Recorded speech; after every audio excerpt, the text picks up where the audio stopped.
Balkan emerging market real estate. Today we're going to be taking a look at Bosnia Herzegovina. This is an incredible country with lots of beauty, but also lots of concerns when you're looking at it from an investment perspective. In this video, we'll cover all those things, everything you need to know when it comes to Bosnia Herzegovina. Let's dive right into it. We'll be focusing on four major topics with Bosnia. Number one, citizenship by investment program. Number two, governmental risk, with there being three different actual presidents of Bosnia and multiple different, over 2,000 different board members, whereas in a place like Sweden you have 200. Number three, real estate opportunities. And number four, the top three cities that I visited and how different they are. So one is more of a ski option, so kind of vacation in the mountains if you're looking to maybe invest in a ski resort or invest in a ski lodging like Airbnb on the mountain. Number two, the capital city of Sarajevo, war-torn. Number three, Mostar, a beautiful, beautiful kind of tourist destination with bridge divers and a lot of other opportunities. So those are the four main topics. Let's dive right into citizenship by investment. Now, when you're looking at Bosnia for citizenship by investment, one thing you do want to keep in mind is it's not the best passport. So while it's important to have passport diversification, not just rely on one passport. For example, if you're an American right now, you may think you have a great passport, but when a situation like this occurs with the pandemic, you're greatly restricted to travel. So it really, really helps to have a second passport so you don't just have one label. Because what if, all countries say, we're not going to accept any Americans. You have to stay in America, or we're going to kick out all Americans, go back to America, and now we're not accepting you. Well, having a second passport allows you the freedom to access that countries where you have a second passport, they're allowed countries. So, and America kind of has a target on its back, being kind of the economic superpower along with China. So this is why Bosnia is an interesting opportunity, because it has a very, very low cost for citizenship by investment, being $200,000, when in the grand scheme of things, a lot of other citizenship by investment programs are closer to the $1 million to $500,000 range, all the way up to $2 million, and have a lot more stress. Whereas this is an expedited process. So it takes 3 to 6 months, as long as you're 18 years or older, don't have a really bad criminal record, and all these kind of smaller things that we could dive into if you're more interested in that. You can just contact me if you are interested in that at riley@investglobal.io. The email is also in the description. We kind of do personalized citizenship by investment programs in emerging market real estate coaching. So you can always do that if you want more details. But basically, what you have to keep in mind is you're only going to have access to certain Balkan countries. But the thing here is the long-term play. So if the mini Schengen zone in the Balkans ends up happening, which they expect to do in the next 5 years, you could be getting in at a low price for this citizenship by investment program, which, by the way, they only started accepting citizenship by investment in late 2019. So you're definitely getting in early, in the grand scheme of things. With this is very different than like stocks or crypto, where you're on a day-to-day basis. Citizenship by investment, I always have like a 50-year time horizon on, because if it's going to take 5 years to do a residency program, well, you have to have a very, very, very long time horizon on this. It's not like short-term things like crypto and stock market, like day trading. So you have to take this kind of different framework into citizenship by investment, realizing that you are going to have $200,000 locked up in Bosnia. So you're going to want to find the right opportunity. We'll talk about those three main cities as I talked about. So this has really covered our first point in this video, which is the citizenship by investment program, $200,000, 18 years or older. It's very, very compelling if you're looking for a second option and you enjoy Bosnia and see the opportunity there, kind of a diamond in the rough. Next, we'll be talking about real estate and governmental issues. With the political situation in Bosnia, there is a lot of cause for concern when you're looking at investing in a country like this.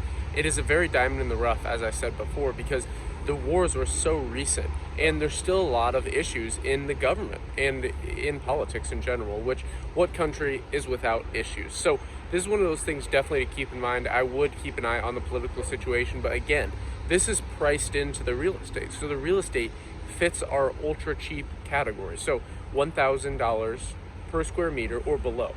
And you can get this in Sarajevo, you can get this in Mostar. There's a lot of ultra cheap real estate. So definitely something to keep in mind when looking at real estate and governmental issues. So just to kind of expand on the governmental issues, it really is a sad situation, to be honest with you. And that's why I see as part of being an investor is actually helping out the locals, helping out the community, boosting support for local businesses. They're really, really struggling right now. In my travels through Bosnia, I saw a lot of issues And it really made me a little emotional. I kind of feel it now almost recording this video. It's sad to see, children that are born there that just are in a situation where they don't have the opportunities that we have in the Western world, or the more modernized Western world. They were born, I met someone just a couple years older than me who was like 5 during the war. And, for multiple years, all they were eating was like powdered milk and like canned meats. It's just a sad situation. So that's one of those things I did want to touch on. And then besides that, when we're looking at real estate, FDI is a very, very important metric, foreign direct investment. In the United States is actually the #1 country for foreign direct investment, which a lot of people don't know. A lot of people are like made in America only, but no, a lot of other countries park their money in the United States, which is quite interesting. And that's what I like emerging market real estate, because when you contrast FDI, Bosnia FDI, which is just like around 10 billion in 2018, with which really hit a dip recently. Like it was a lot higher, but if you look at the past 10 years, the FDI in Bosnia has really reached a low, and it's kind of stayed staggering there. So really, if you see the long-term play in Bosnia, you see the government kind of resolving some of these issues, ideally in the next 10 years.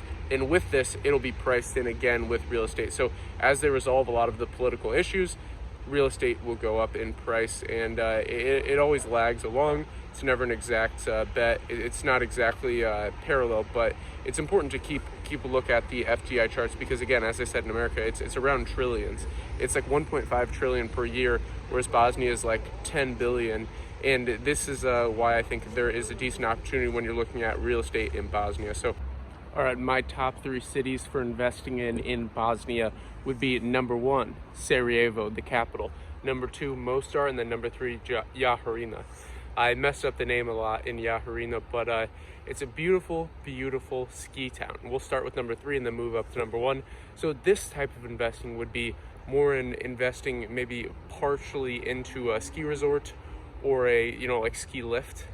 There's so many different types of investing, especially when you go into like a different niche. So like if you're looking at destination investing, so like Jaharina was an Olympic ski resort, so it has that brand name with it, and that kind of provides an interesting opportunity when you're looking at investing kind of in the mountains.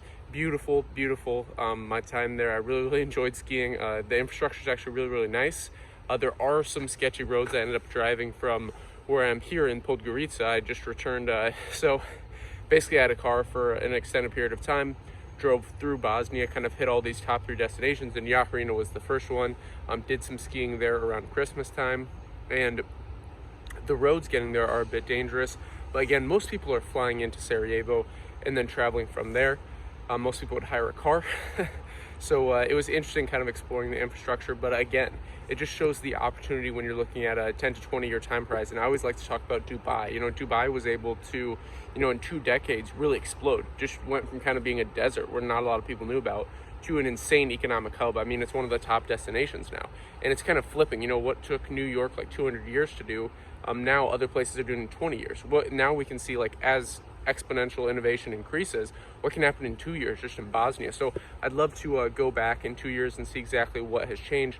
But that's Jaharina, so that's just one of the places I would like to talk about. Next, we have Mostar. Mostar is actually another destination location in Bosnia that provides a lot of interesting opportunities.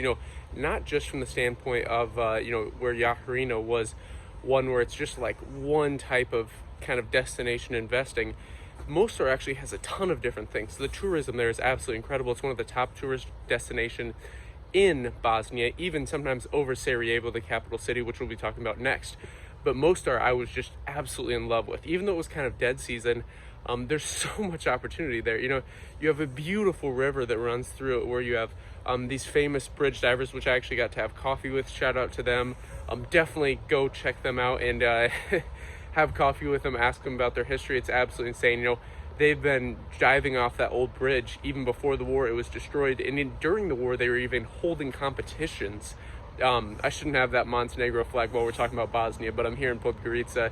I'm wandering around a little bit recording this video. So anyways, in Mostar, they were actually diving during the war, so they were being shot at. They were still holding competitions. They would run across, jump, and it's absolutely insane. I actually met the top bridge diver in the world, who still holds the world record. It was really, really nice having coffee with them and getting to chat a little bit. Beautiful, beautiful place.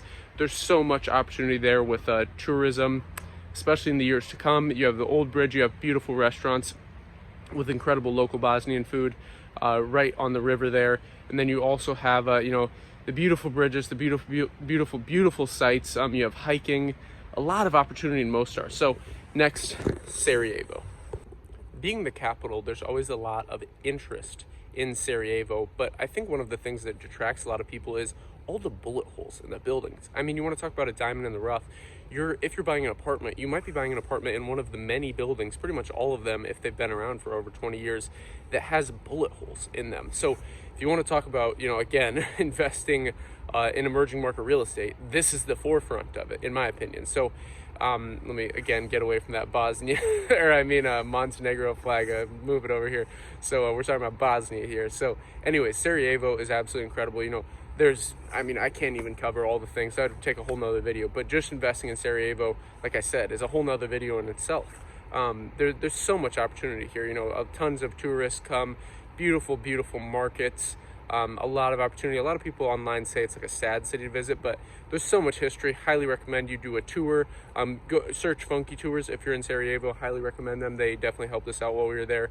But I mean, you have the beginning of World War I. You literally on the bridge there, I think it's the Spanish bridge, you have the beginning of World War I, where everything started, and Archduke Ferdinand was shot and assassinated. So you have kind of the beginning of everything there. So that just brings a lot more like tourist destinations. And on top of that, you have all these different museums in the city. But I would say Bosnia as a whole, you have, again, Mostar, you have Sarajevo, and then you have Jaharina. Those are kind of the top three if you're looking at investment opportunities in Bosnia. So anyways, just to wrap this up, we talked about a lot of different things here. I think the Citizenship by Investment program is compelling, but keep in mind the Bosnian passport is not absolutely incredible right now. It's more of a long-term play. Again, with emerging market real estate, it's always important to keep the long-term time horizon. So what do you think of Bosnia for investment purposes? Would you invest in real estate? Would you invest in a business? Would you invest in ETFs? Let me know in the comments down below. And then also let me know where you want me to travel to next. As I was recording this, I'm here in Podgorica, the capital of Montenegro, heading to Albania, then back to Kosovo, spending a bit of time in Kosovo. Really loved my little bit of time there. We'll probably do a month, and then off to Turkey. So lots of traveling, lots of research going into different emerging markets. Anyways, thanks for watching. If you enjoyed this, hit that like button, hit that subscribe button, and then click the bell button, and then click all. The reason is this is time-sensitive information. You know, if you're watching this in 2021, that's good. But if you're watching this in 2030, you might be too late. So we talk about all different types of investment sectors. Again, like, subscribe, bell button all. Like, subscribe, bell button all.